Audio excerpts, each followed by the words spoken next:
Anda kembali di Sindo Today, pemirsa. Presiden Prabowo Subianto memimpin rapat terbatas bersama sejumlah menteri di Hambalang, Kabupaten Bogor. Membahas percepatan hilirisasi nasional di berbagai sektor strategis. Ratas ini guna memastikan sejumlah proyek hilirisasi memberikan dampak nyata bagi penciptaan lapangan kerja serta pemerataan pertumbuhan ekonomi. Proyek hilirisasi juga dinilai dari kontribusinya dalam menurunkan impor, meningkatkan ekspor, dan memperkuat daya saing industri nasional. Sejumlah proyek hilirisasi juga diarahkan untuk melibatkan para petani tambak, petani perkebunan, hingga masyarakat sekitar. Menteri Investasi dan Hilirisasi Rosan Ruslani menyatakan telah menginventarisasi sejumlah proyek hilirisasi di sektor mineral, batu bara, aquaculture, pertanian, hingga perkebunan. Minggu dan kita prioritaskan proyek-proyek mana saja yang memberikan dampak positif, terutama dalam bidang penciptaan lapangan pekerjaan. Itu adalah salah satu parameter utama yang tadi kami lihat, dan kemudian juga kita melihat yang mempunyai dampak tentunya tidak hanya dari segi ekonomi, tapi itu yang disampaikan penciptaan lapangan pekerjaan, penurunan impor, dan juga bisa meningkatkan ekspor. Dan di mana yang kita juga mempunyai daya competitiveness yang lebih tinggi. Nah, itu Pro kontra RUU TNI hingga kini terus bergulir di tengah masyarakat. Sejumlah perubahan menjadi sorotan, diantaranya penambahan jumlah lembaga yang kini bisa diduduki TNI aktif. Rancangan Undang-Undang TNI hingga kini masih menjadi perbincangan masyarakat. Sejumlah penambahan dan perubahan dalam isi RUU menjadi sorotan bahkan pro kontra publik. Salah satunya adalah terkait jumlah jabatan sipil yang bisa diisi oleh prajurit TNI aktif. Dalam pembahasan RUU, DPR memperluas lembaga yang bisa diduduki TNI aktif menjadi 16 lembaga, yakni Badan Nasional Pengelola Perbatasan atau BNPP. Sekarang ada ditambah satu, yaitu Badan Pengelola Perbatasan. Satu, ya, karena dalam Perpres itu dan dalam kenyataannya Badan Pengelola Perbatasan yang rawan perbatasan itu memang ada penempatan anggota TNI itu, ya. Dengan demikian, dalam RUU TNI yang saat ini sedang dibahas, hanya 16 lembaga yang boleh diisi TNI aktif. Namun apabila terdapat prajurit TNI aktif yang menduduki jabatan di luar 16 kementerian atau lembaga tersebut, maka prajurit itu harus mengundurkan diri dari kedinasan. Tim Liputan, iNews melaporkan.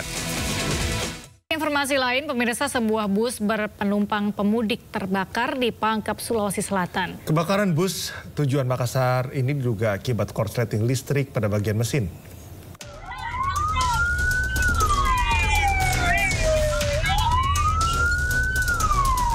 Sebuah bus pemudik terbakar di Jalan Poros Pangkep, Makassar, Kampung Mangalekana, Kecamatan Labakang, Kabupaten Pangkep, Sulawesi Selatan. Angin kencang membuat si jago merah dengan cepat membakar habis bus beserta isinya. 2 unit armada pemadam kebakaran dikerahkan ke lokasi untuk memadamkan api. Api padam 30 menit kemudian. 4 penumpang, 2 kru dan seorang sopir selamat dari kebakaran. Polisi datang melakukan olah TKP dan memasang garis polisi. Bus yang berangkat dari Mangkutanah, Kabupaten Luwu Timur menuju kota Makassar ini diduga mengalami korsleting listrik pada bagian mesin hingga mengalami kebakaran. Untuk dugaan kebakaran tersebut, menurut supir, sepertinya ada korsleting di sekitar mesin yang mungkin menimbulkan percikan api sehingga mengakibatkan kebakaran. Tidak ada korban jiwa, namun kerugian material ditaksir mencapai 1 miliar rupiah. Polisi masih menyelidiki penyebab pasti kebakaran. Dari Kabupaten Pangkep, Sulawesi Selatan, Udin Sahrudin, iNews melaporkan. Pemirsa, selanjutnya kami akan ajak Anda untuk mengetahui pantauan lalu lintas hari ini di sejumlah wilayah melalui pantauan CCTV Korlantas Polri. Dan kita akan bergabung dengan Brigadir Treslinda di studio TMC Polri. Brigadir Treslinda, bagaimana pantauan arus lalu lintas di sejumlah titik wilayah Indonesia melalui pantauan CCTV?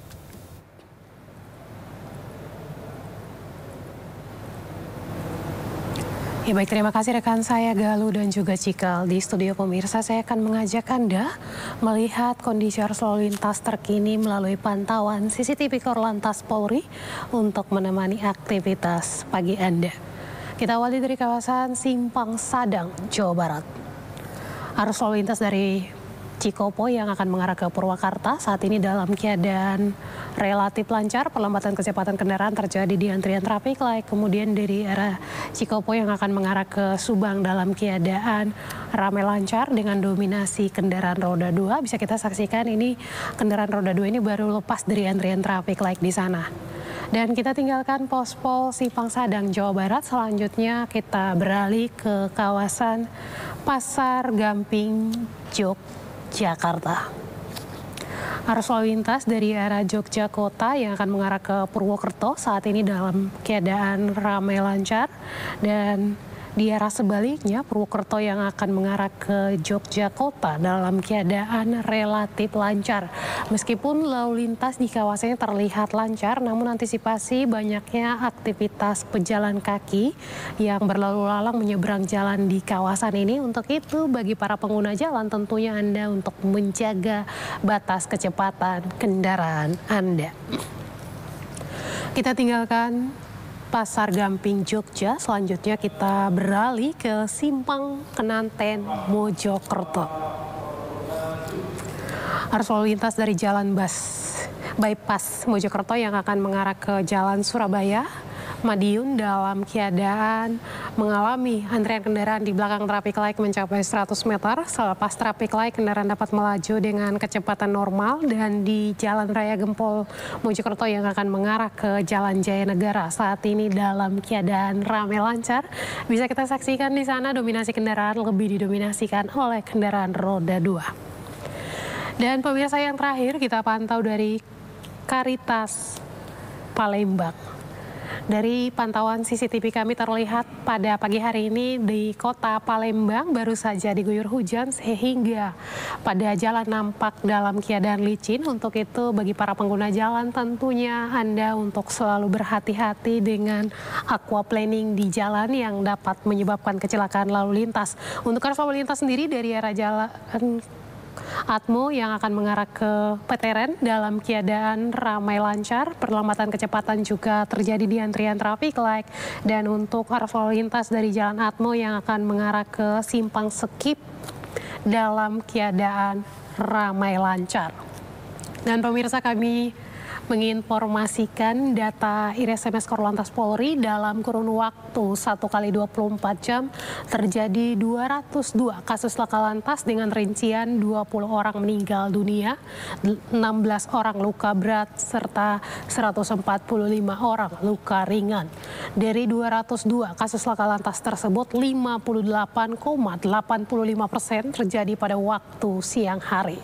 Kami juga menginformasikan dalam rangka menyambut operasi ketupat ataupun pelaksanaan libur lebaran 2025, Korlantas Polri akan melaksanakan operasi ketupat yang rencananya ada rekayasa lalu lintas yang diberlakukan secara nasional untuk kendaraan yang akan menuju ke Pulau Jawa, yaitu dari kilometer 70 Cikampek hingga 414 Jawa Tengah, di mana akan diberlakukan sistem kontraflow dan juga sistem one way.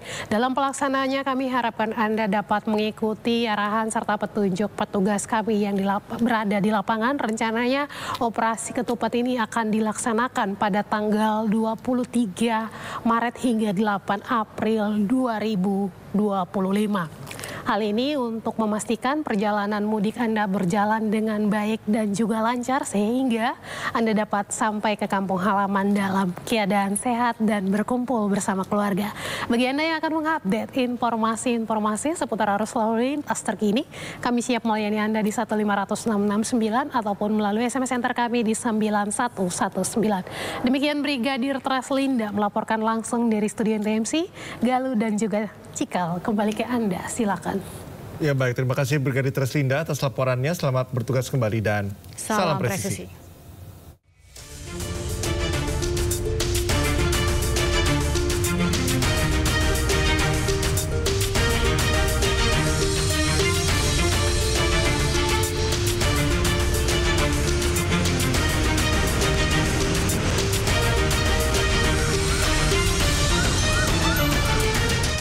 Komisi Pemberantasan Korupsi menetapkan 3 orang anggota DPRD Kabupaten Ogan Komering Ulu, Sumatera Selatan sebagai tersangka kasus korupsi di lingkungan Dinas PUPR periode 2024-2025 dengan barang bukti sebesar 2,6 miliar rupiah.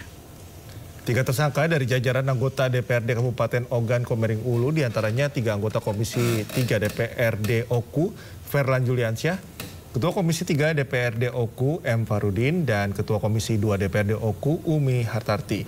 KPK juga menetapkan Kepala Dinas PUPR Nopriansyah sebagai tersangka bersama 2 orang tersangka dari pihak swasta berinisial MFZ dan ASS. Keenam tersangka diduga secara bersama-sama melakukan korupsi di lingkungan Dinas PUPR Kabupaten Ogan Komering Ulu.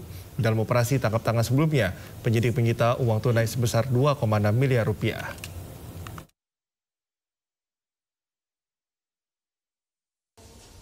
Pada bulan Januari 2025, dilakukan pembahasan RAPBD Oku tahun anggaran 2025 agar RAPBD tahun anggaran 2025 dapat disahkan. Beberapa perwakilan DPRD menemui pihak pemerintah daerah. Kemudian pada pembahasan tersebut, perwakilan dari DPRD meminta jatah pokir seperti yang diduga sudah dilakukan. Kemudian disepakati bahwa jatah pokir tersebut diubah menjadi proyek fisik di Dinas Pekerjaan Umum dan Perumahan sebesar 40 miliar rupiah dengan pembagian nilai proyek sebagai berikut. Ya, jadi ini adalah perubahan ya untuk bisa merubah RAPBD yang ada di Kabupaten Oku. Telah ditemukan bukti permulaan yang cukup terkait dugaan tindak pidana korupsi berupa penerimaan hadiah atau janji dengan pengadaan barang dan jasa di lingkungan Dinas PUPR Kabupaten Oku sampai dengan dari tahun 2024 sampai dengan tahun 2025. Selanjutnya, semua sepakat untuk dinaikkan ke tahap penyidikan dan menetapkan status tersangka terhadap FJ, anggota DPRD Kabupaten Oku, bersama-sama dengan MFR, kemudian UM, dan NOP selaku Kepala Dinas PUPR Kabupaten Oku yang diduga melanggar pasal 12 huruf A atau pasal 12 huruf B, dan pasal 12 huruf F dan pasal 12 huruf B besar Undang-Undang Nomor 31 Tahun 1999 tentang pemberantasan tindak pidana korupsi.